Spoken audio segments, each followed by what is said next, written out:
아멘. 우리 오늘은 듣는 마음을 잃어버렸다면 이라는 제목으로 하나님의 말씀을 나누겠습니다.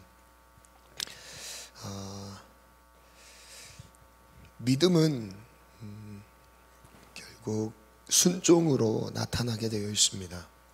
순종으로 반응하게 되어 있습니다. 근데 믿음은 철저히 관계인데요, 관계로 나타나는 이 믿음은 내가 하나님의 음성을 어떻게 들었느냐, 하나님의 말씀을 어떻게 받았느냐, 이거에 따라서 순종의 여부가 달라지게 되어 있습니다. 그래서 믿음이 믿음답게 역사하려면 가장 먼저 듣는 과정이 필요합니다. 하나님의 뜻을 분별하고 하나님의 뜻을 듣고 하나님의 마음을 듣는 그 과정이 필요하다는 것입니다. 만약에 우리가 듣지 못한다면, 만약에 하나님의 음성이 내게 없다면 순종은 나올 수가 없습니다. 그래서 듣기를 사모해야 합니다. 오늘 말씀은 하나님의 말씀을 듣는 것에서 은혜를 누렸던 왕, 또한 하나님의 음성을 듣지 못한 가운데 재앙을 당한 그 두 상황을 비교하면서 오늘 말씀을 나누겠습니다. 그 왕은 솔로몬인데요, 우리 첫 번째 주제입니다. 초심, 듣는 마음으로 누린 부귀영화. 솔로몬은 왕위에 오르자 하나님께 큰 은혜를 입었습니다. 그 은혜의 핵심은 바로 듣는 마음이었습니다. 무엇을 들었을까요? 솔로몬 왕에 갖고 있었던 그 초심을 먼저 살펴보기 원합니다. 열왕기상 3장 3절로 5절 말씀에 보면 솔로몬이 하나님을 향한 얼만큼 그 중심이 하나님을 사랑하는 마음이었는지를 분명히 확인할 수 있습니다. 함께 믿음으로 선포하겠습니다.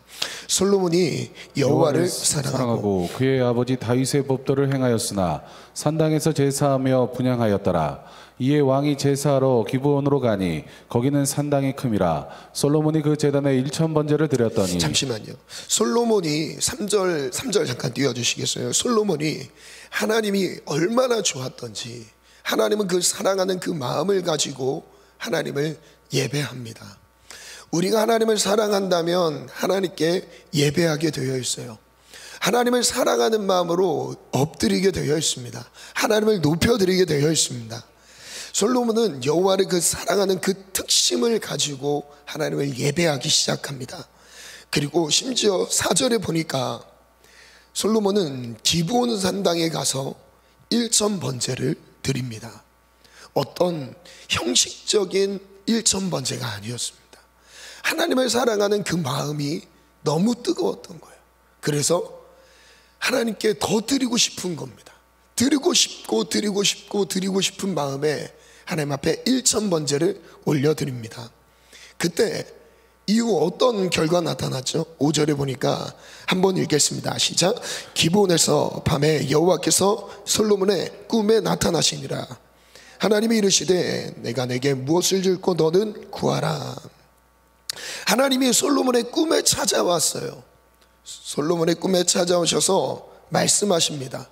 찾아온 그 지역을 분명하게 말씀하고 있어요. 5절에 기브온에서 1000번제를 드렸던 그 자리에서 하나님이 찾아왔던 거예요. 특별한 제사가 있던 곳, 특별한 헌신이 있던 곳은 하나님이 주목하시는 곳입니다. 특별한 헌신, 하나님께 드렸던 마음, 사랑이 드려졌던 곳은 하나님이 유심히 지켜보시는 곳이에요. 그리고 특별한 은혜로 임하는 것입니다. 만약에 우리가 하나님께 드리고자 하는 특별한 헌신의 감동이 있으십니까? 평범하게 보통 우리가 드렸던 예배와 헌신, 기도 이런 것과 다르게 결단을 하게 되고 작정을 하게 되고 특별한 헌신을 불러오게 되는 그 감동이 있습니까?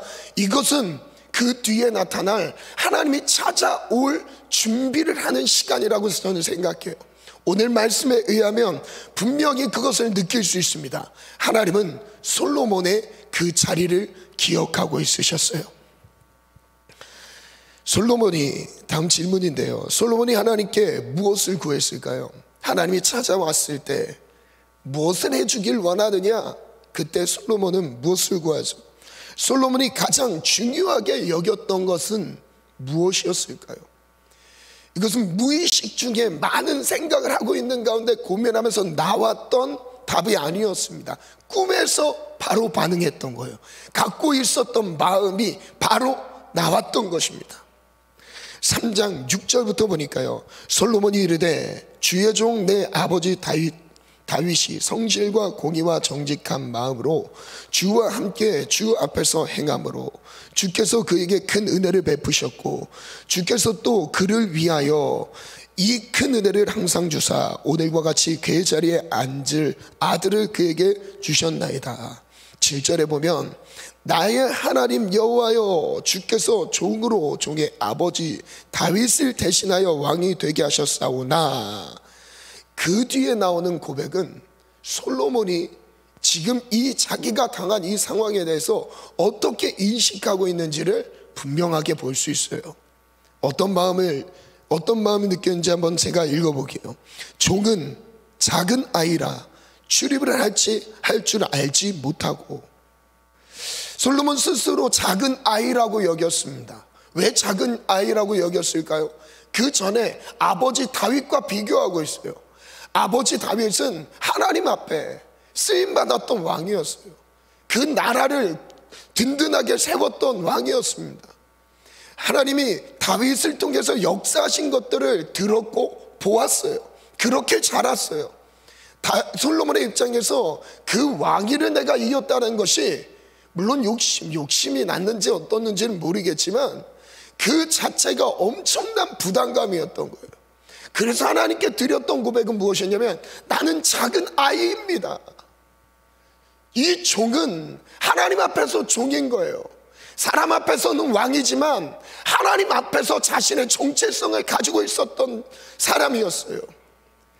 이 왕이라고는 표현하지 않습니다. 하나님의 종이라는 표현을 합니다. 즉 왕이라는 정체성보다 자신이 하나님 앞에서 종이라는 정체성을 가지고 살아가고 있다는 것을 알 수 있어요.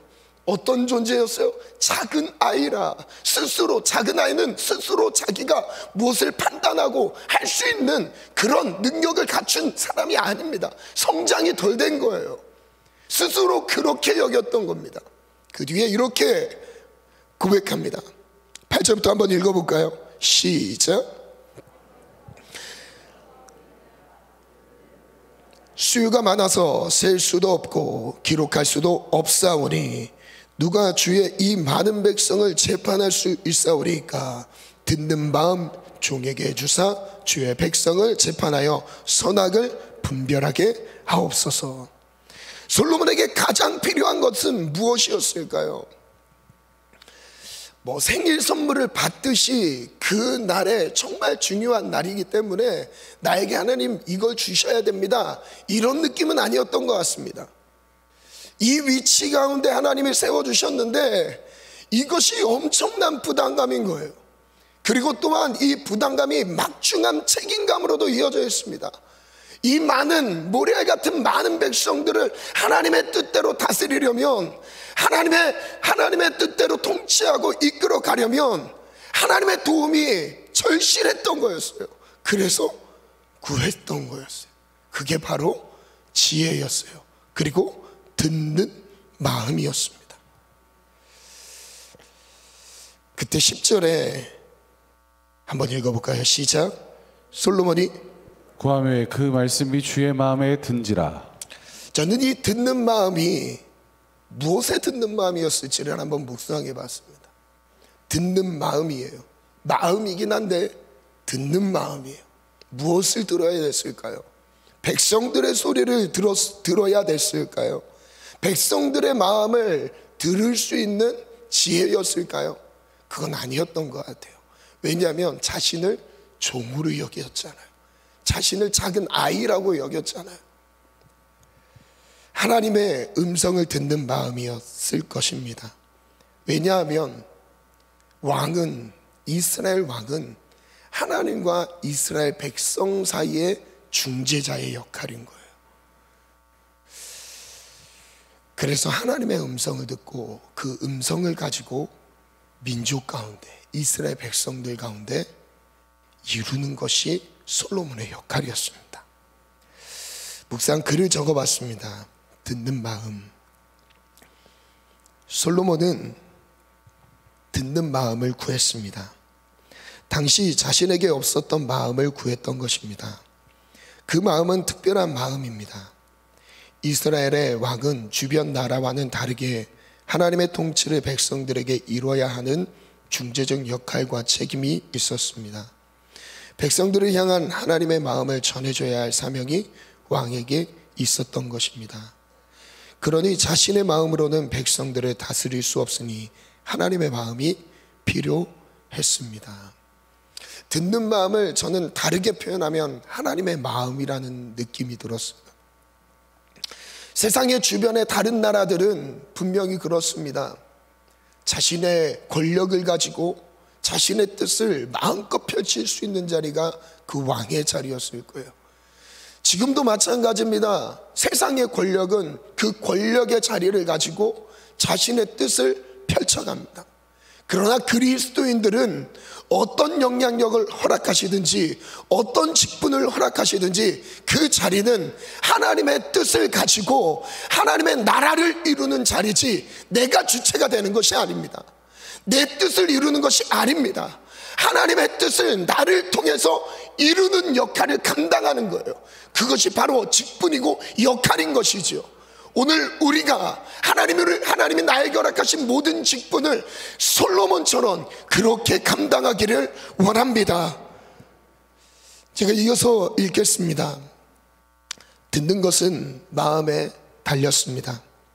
마음으로 듣는 것입니다. 하나님의 음성은 귀로 듣는 것이 아니라 마음으로만 들을 수 있습니다. 그래서 나의 마음이 하나님의 마음에 합할 때 하나님의 음성을 듣게 됩니다. 마음을 모아 하나님의 마음으로 향해야 합니다. 언제부터 하나님의 뜻을 우리가 분별할 수 있겠죠? 언제부터 하나님의 마음이 우리 가운데 임할 그때부터 우리는 하나님의 뜻을 행할 수 있을 것입니다. 하나님의 마음을 구했을 때, 그리고 하나님이 그 은혜를 주셨을 때부터 이후 솔로몬의 왕정은 어떤 은혜를 누렸을까요? 20절부터 보니까요, 20절부터 28절까지인데요.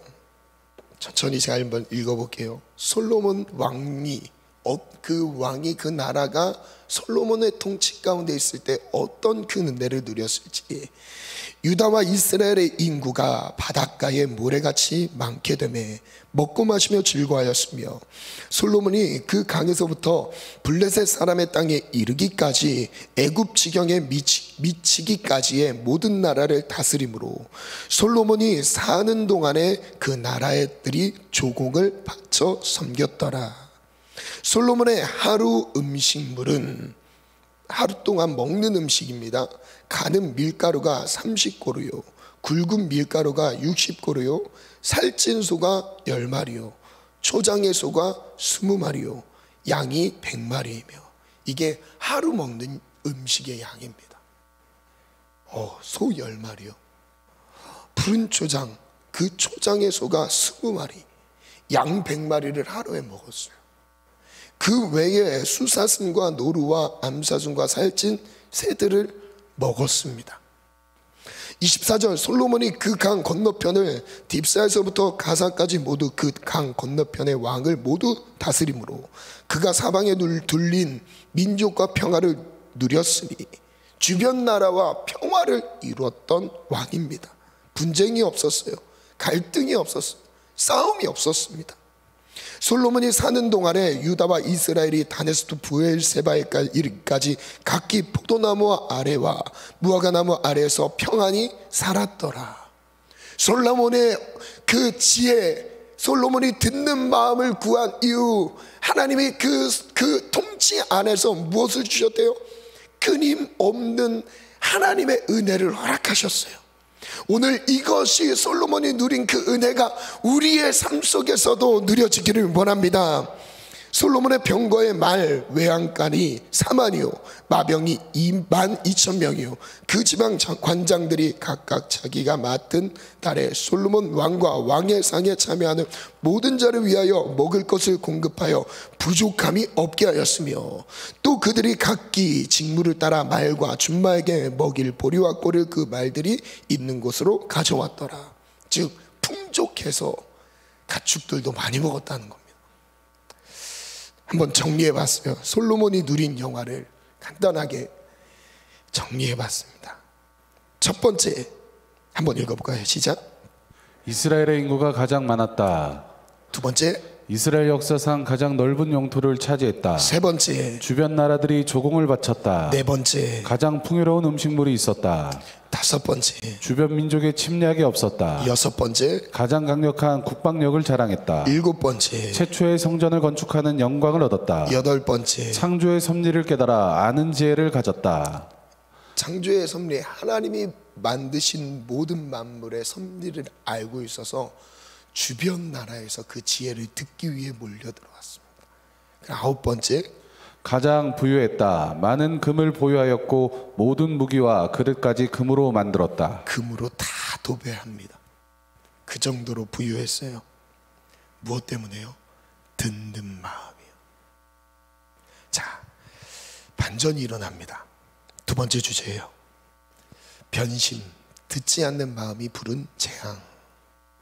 초심은 듣는 마음이었는데 솔로몬의 말년은 어떻게 됐을까요?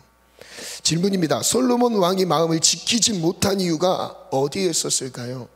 열왕기상 11장 1절로 3절인데요 1절부터 읽어볼까요? 시작. 솔로몬 왕이 바로의 딸 외에 이방의 많은 여인을 사랑하였으니 곧 모압과 암몬과 에돔과 시돈과 헷 여인이라. 솔로몬 왕이 1절에 11장 1절입니다. 솔로몬 왕이 이방의 많은 여인을 사랑했어요. 그래서 하나님이 2절에 한번 읽겠습니다. 시작. 여호와께서 일찍이 이 여러 백성에 대하여 이스라엘 자손에게 말씀하시기를 너희는 그들과 서로 통혼하지 말며 그들도 너희와 서로 통혼하게 하지 말라. 그들이 반드시 너희의 마음을 돌려 그들의 신들을 따르게 하리라 하셨으나 솔로몬이 그들을 사랑하였더라. 솔로몬이 이방의 많은 여인을 사랑하고 있을 때 하나님의 말씀이 솔로몬에게 임했었어요. 뭐라고 말씀하시죠? 그들과 통혼하지 말라. 그들과 서로 통혼하면 안 된다라고 분명히 말씀하셨어요. 그런데 그 마음을 주체할 수 없었던 것 같아요. 성경 표현한 단어는 사랑했다라고 표현합니다. 그들을 그 사랑하는 마음이 너무 컸던 거예요.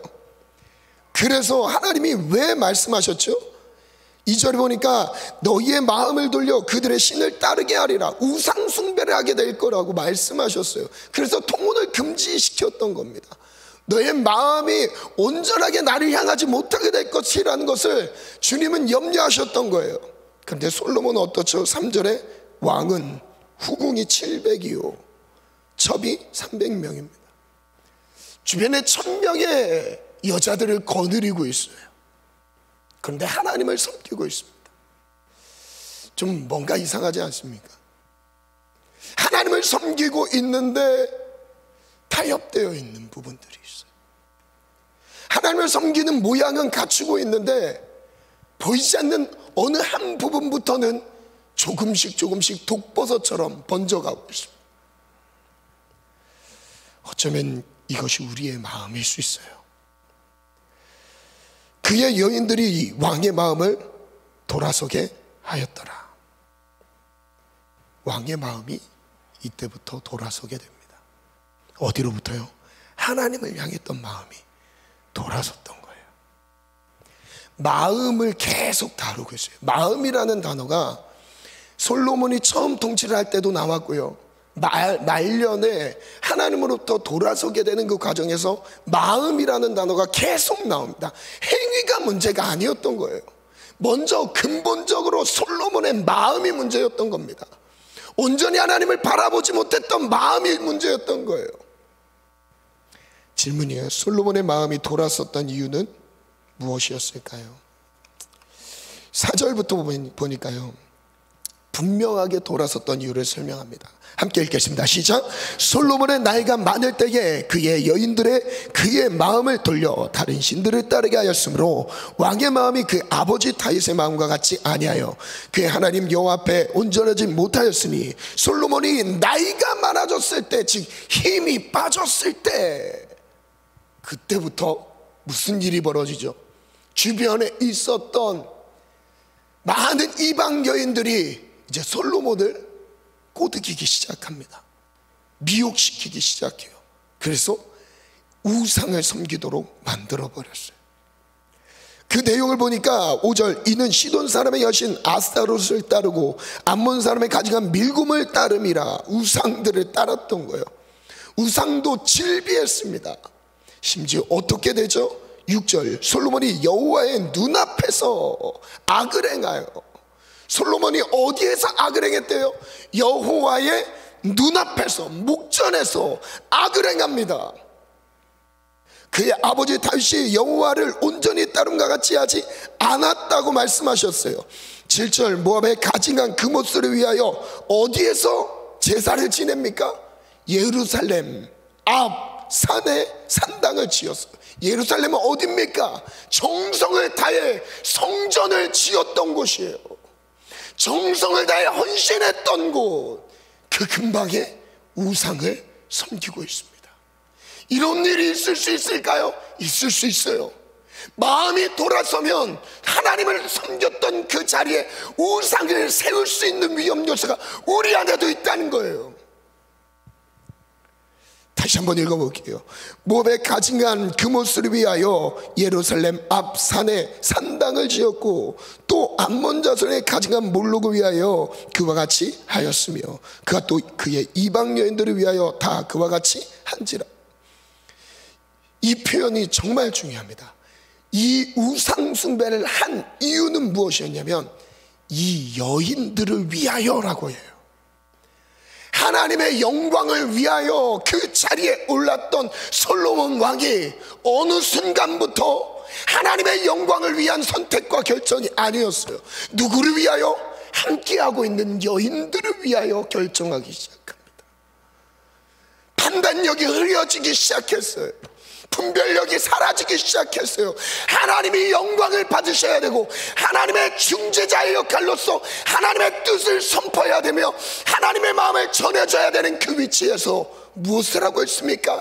여인들을 위하여 우상을 섬기고 있습니다. 초심을 잃어버렸을 때를 보면 이것을 먼저 점검하셔야 돼요. 하나님의 영광을 위했던 우리의 삶의 목적이 이제 다른 것을 위한 목적으로 변질되기 시작했어요. 그게 바로 변신이라고 합니다. 그들이 자기의 신들에게 분향하며 제사했더라. 근데 하나님께서 솔로몬에게 재차 찾아오셔서 말씀하십니다. 뭐라고 말씀하시죠? 9절에 솔로몬이 마음을 돌려 이스라엘의 하나님 여호와를 떠났을 때예요. 마음을 돌려서 하나님을 향했던 그 마음을 돌이켜서 이제 우상을 위해서, 여인들을 위해서 우상을 섬기고 있을 때 하나님 가만히 안 계셨어요. 여호와께서 그에게 진노하십니다. 그래서 여호와께서 일찍이 2번이나 그에게 나타나셨어요. 솔로몬에게 나타나셔서 뭐라고 하셨을까요? 우상숭배 아니라고 말씀하셨겠죠. 그래도 들리지 않는 거예요. 듣지 않는 겁니다. 처음은 들렸겠죠. 그러나 시간이 지나면 이제 들리지도 않습니다. 2번이나 나타났다고 표현했어요. 이 일에 대하여 명령하사 다른 신들을 따르지 말라 하셨으나 그가 여호와의 명령을 지키지 않았으므로, 여호와의 명령을 지키지 않았습니다. 아닌 줄 알면서도 빨려 들어가 있어요. 왜냐하면 자기의 권력에 큰 문제가 없거든요. 타격이 없거든요. 지금 당장 큰 문제가 벌어지지 않았거든요. 그러니까 이 정도까지 타협을 해도 아무런 문제가 없을 줄 알았어요. 11절 같이 한번 읽어볼까요? 시작. 여호와께서 솔로몬에게 말씀하시되 내게 이러한 일이 있었고 또 내가 내 언약과 내가 내게 명령한 법도를 지키지 아니하였으니 내가 반드시 이 나라를 내게서 빼앗아 내 신하에게 주리라. 하나님이 결국 강수를 두십니다. 하나님의 음성을 듣지 않는 솔로몬, 처음 마음을 잃어버렸습니다. 이후 솔로몬의 말로는 어떻게 됐을까요? 11장 14절, 23절, 26절을 연속으로 한번 볼게요. 함께 읽어볼게요. 여호와께서 에돔 사람 하닷을 일으켜 솔로몬의 대적이 되게 하시니. 반주해 주세요. 여호와께서 강수를 두셨습니다. 에돔 사람 하닷을 일으켰죠. 솔로몬의 대적들이 일어났어요. 23절도 볼까요? 하나님이 또 엘리아다의 아들 르손을 일으켜 솔로몬의 대적자가 되게 하시니. 26절도 한번 읽어보겠습니다. 시작. 솔로몬의 신하 니밧의 아들 여로보암이 또한 손을 들어 왕을 대적하였으니 이는 에브라임의 족속인 스레다 사람이요 그의 아멘. 어머니의 이름은 수루아이의 가부더라. 지금껏 평안했던 그 왕정이 위기를 맞기 시작합니다. 재앙을 당하기 시작했어요. 여러분, 위기는 더 큰 위기를 사실 암시하고 있는 겁니다. 우리가 당하고 있는 삶의 많은 어려움과 갈등과 위기, 고조된 그런 분위기들은 현실적으로 위기처럼 보이지만 그보다 더 큰 위기를 보여주는 거예요. 영적인 큰 위기를 보여주는 겁니다. 그게 바로 솔로몬의 상태였습니다. 하나님이 대적들을 일으키셨던 거예요. 주변 대적들이 막 솔로몬이 실수를 해서 관계를 잘못해서 일어났던 게 아닙니다. 무엇이었어요?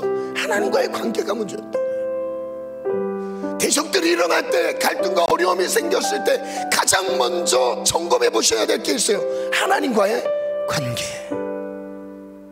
하나님과의 관계. 정말 중요한 점은 바로 이거였어요. 대적들을 하나님이 일으키셨다는 것인데, 하나님은 어떤 마음으로 대적들을 일으키셨을까요?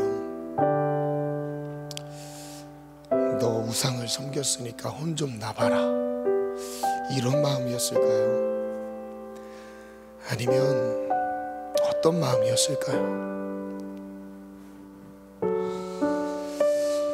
혹시 우리는 초심을 잃고 하나님의 음성을 듣지 않고도 살아가고 있진 않으십니까? 주시는 감동에 순종하지 않고도 잘 살고 있지는 않으십니까? 글을 적어봤습니다. 대적을 일으키실 때 솔로몬의 초심은 듣는 마음이었습니다. 겸손한 마음으로 하나님의 말씀을 따라 순종하는 왕이었습니다. 하나님의 뜻을 백성들에게 온전히 이루는 영적인 왕이었습니다. 그래서 하나님은 솔로몬에게 전무후무한 부귀영화를 누리게 하셨습니다. 하지만 솔로몬의 노년은 달랐습니다.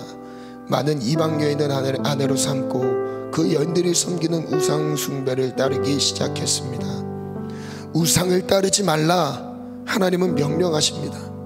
하나님의 명령을 거절하고 하나님만 의지하며 바라보았던 마음을 완전히 돌려서 우상을 향하게 되었습니다.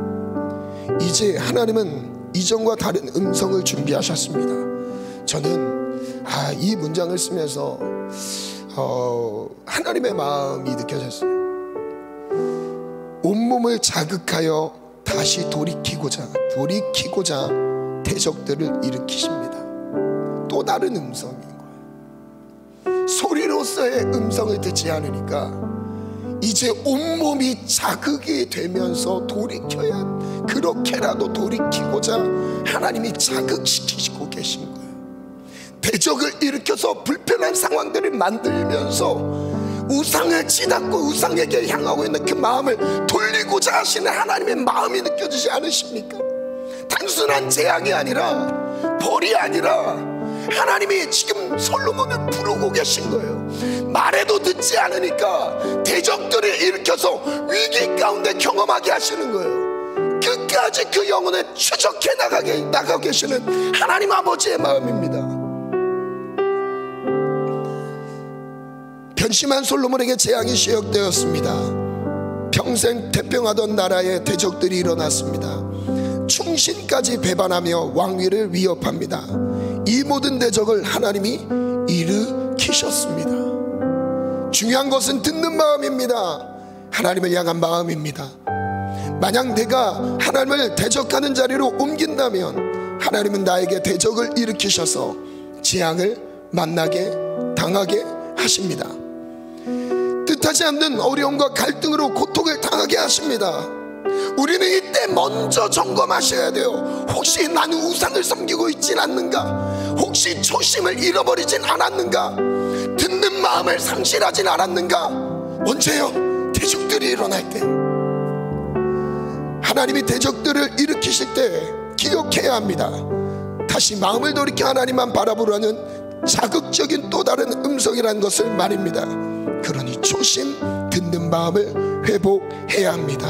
사수해야 합니다. 하나님 처음 들었던 하나님의 음성이 다시 회복되게 도와주옵소서. 하나님 처음 들었던 듣는 감각이, 이 영적인 감각이 회복되게 도와주세요. 오늘 이것을 놓고 기도하셨으면 좋겠어요.